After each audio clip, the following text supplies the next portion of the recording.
And then when we come back, some troubling statistics when it comes to fetal alcohol spectrum disorders. Many doctors, even pregnant women say, oh, yeah, I can have a glass of wine here or there.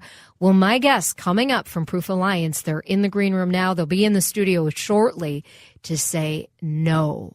Big, big warning sign, no alcohol while you're pregnant. We'll get into all of the statistics and a very special story with a mother who is raising a child with FASD when we return. Roshini Rajkumar, back with you.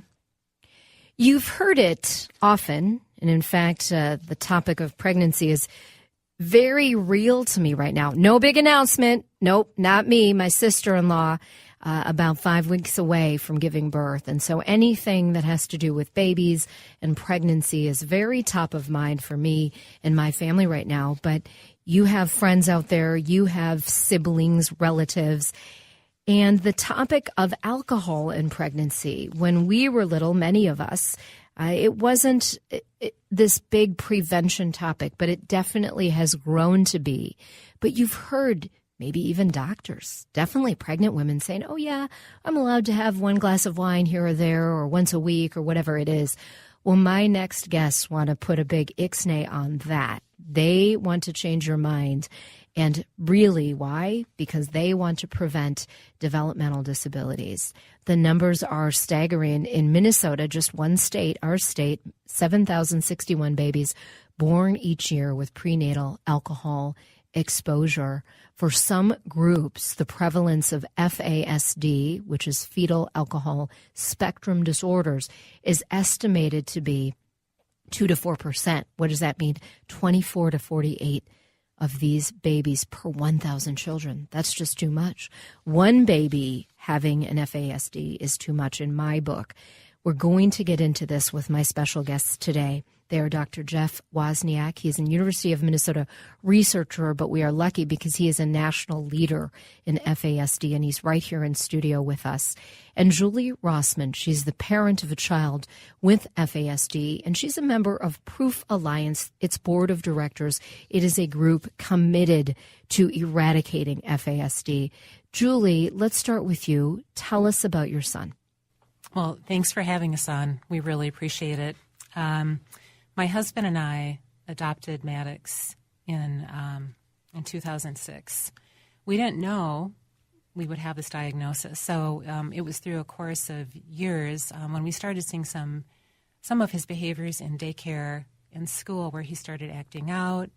He would crawl under tables. He would be just overwhelmed by noise. He was very disorganized, just very inattentive, and we didn't really know what was going on with him. So we ended up, through some advice of just friends and family, we went to the University of Minnesota to the adoption clinic, and we went through a series of tests and things, and he was actually diagnosed with FAS. And that was fetal alcohol syndrome is what we called it at the time. Yep. Syndrome, yes, in 2013. So that's when he started about third grade. Yeah. So, you love the son.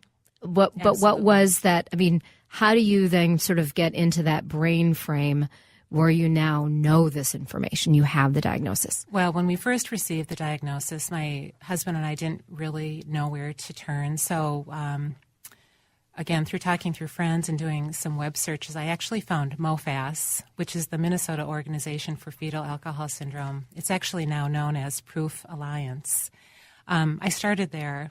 I made a phone call, got some information from a wonderful person I spoke to, looked at the resources on the website, and then started taking action with Maddox.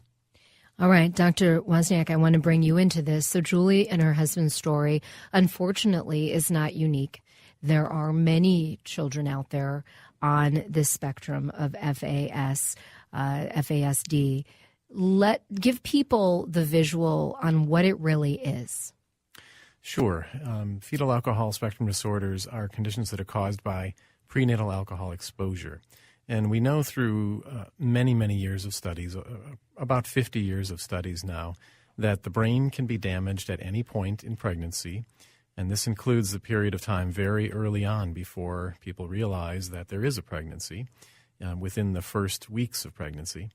And this damage can be a wide range. It can be devastating to the point where the fetus is lost, and it can be at the mild end where there are subtle deficits where a child may not even necessarily call attention until they reach school age, for example.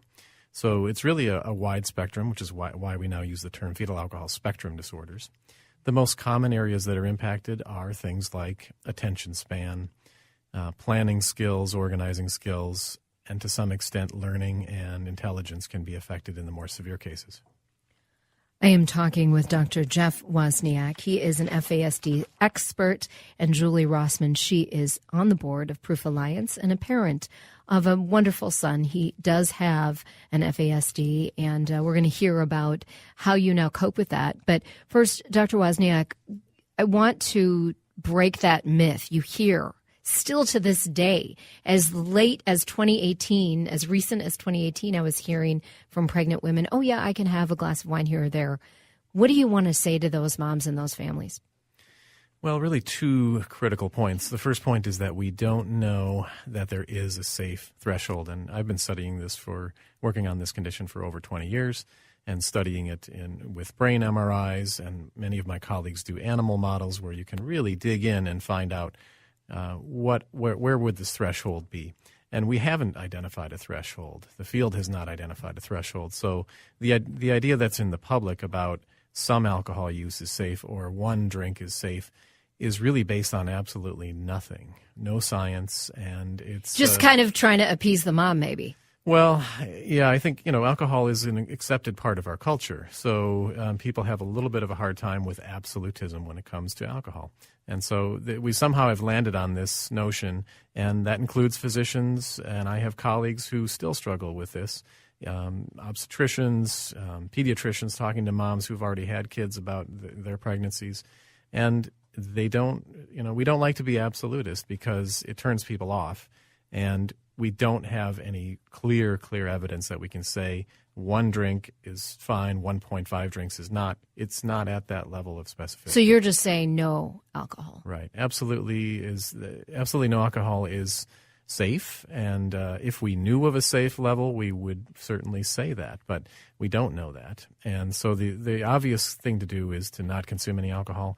And we say when you're trying to become pregnant or if you are pregnant, because the image that we have of, a person who is 6 months pregnant drinking and people chastising that woman for drinking is that's not necessarily what we're concerned about, because most people at that point realize and know the implications. What we're really interested in is that very, very early stage of pregnancy. Right. So getting that awareness out there. You can ask questions of my guest or share your own thoughts on this. Give us a call, 651-989-9226 or 866-989-9226. Are you active in this area? Are you one of those people who's lived through some side of the FASD story? We'd like to hear from you. Julie, here's what I want to ask of you. So you know this, you get this diagnosis, now what? Exactly. Now what? It's a really difficult place to be in. I think my husband and I went through a period of grief, if you will, almost, because we knew things would be different for him than we were planning for him. We knew we would have to do things differently for him. So we really, we did a lot of reading, started reaching out to other people who I found through, again, MoFast at the time, Proof Alliance, tried to find a community, tried to find resources. And one thing we did for Maddox fairly soon after the diagnosis, we started him in Occupational Therapy, which is something that really helped him cope with all of this extra energy he had. We also worked very, very diligently with his schools, with his daycare setting, and then also in his schools. We worked very hard with his teachers and counselors at the schools to make sure that his environment was the right environment. How is he now? Well, Maddox today, he is an amazing kid. He's kind, thoughtful, he's resilient, he has an incredible sense of humor. He does all those things that a 14-year-old boy should be doing. He skis, skateboards. Yes, he games on the computer, probably a little too much. Does he have a sense of, what you all had to go through, his own, the own programs you had to put him through to help him cope? I don't think he has a sense of that. I know that he loved going to occupational therapy because it was really fun, but he didn't realize he was working to improve himself. But there were times where, honestly, he would say to my husband and myself, "Mom, why doesn't my brain work like other kids? Mom, I want a new brain." And he would cry because he knew in the school setting that he wasn't able to do the same things as some of the other kids. He needed a lot of extra help. So there were moments like that. But I would say today he's doing amazingly well. But what I found with this condition is that there are, and we've experienced this too, there are a lot of ups and downs. Dr. Wozniak, for both Maddox as well as other kids out there who maybe aren't 14 yet, but what is then the lifetime prognosis and the developmental? What can parents expect? That's a very good question. It's highly varied, and there are some individuals who are born with FASD who have clear structural abnormalities to the brain that we can see on imaging, and we can measure the effects of that on their intelligence and their learning. And those individuals we know are going to have some lifelong struggles, like many others with developmental disabilities do. The larger group of individuals who are affected by prenatal alcohol exposure have a more varied picture, and all of them are really responsive to interventions. So what the field is really trying to do right now is to focus on early intervention. I'll just give you one example. We have a study at the university that we're doing that's kind of unique, where we're treating 2 to 5-year-olds who have FASD with a nutrient. And this is designed to kind of affect one part of the brain development that's still really active in the 2, 3, 4-year-old age range. And we have another study that we're doing with teenagers that's more along the lines of stimulating the brain while they are doing cognitive tasks, like practicing their attention span, practicing their memory, and we're stimulating the brain as they do that. So that's the idea, is to really look for where the targets are developmentally. And in my impression, to always maintain some hope that we can change things and that we don't know all there is to know. In fact, we know very little about how to influence the brain. We're just at the infant stages in terms of rehabilitating the brain. And so that leaves, I think, us and families with a lot of hope that we can make some change. So the earlier we know, the better. But the best thing, because there is no cure for FASD right now, is no alcohol during pregnancy. Right. And this is a 100% preventable condition. And that is not to say that alcohol use is easily preventable, because it's a very, very large part of our culture.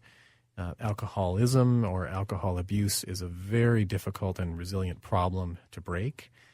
It has family components, and so we don't want to imply that this is an easy solution, but we do want families, women, fathers, everyone to understand that alcohol is something that can damage a pregnancy, and they can take steps to at least control that one element of the pregnancy.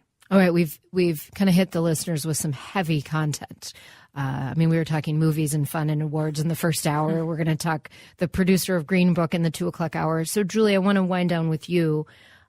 Give us something hopeful. Because your son sounds amazing. He is amazing. And I think that's one of the biggest takeaways for me, is that even though he may be diagnosed with FASD, he is an amazing kid. And all kids, all people who have this diagnosis are amazing. They all have incredible talents.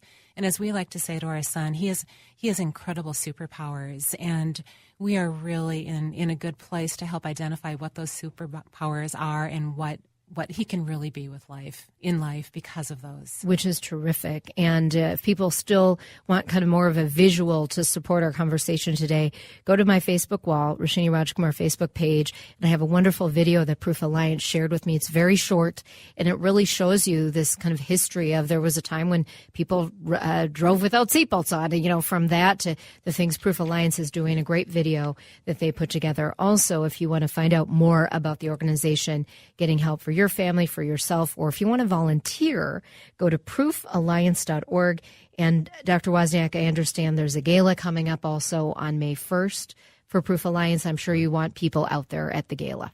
Absolutely. All right. Well, thank you both for joining us, and good luck with your work. And thanks for helping enlighten us today about this. Thanks for having us.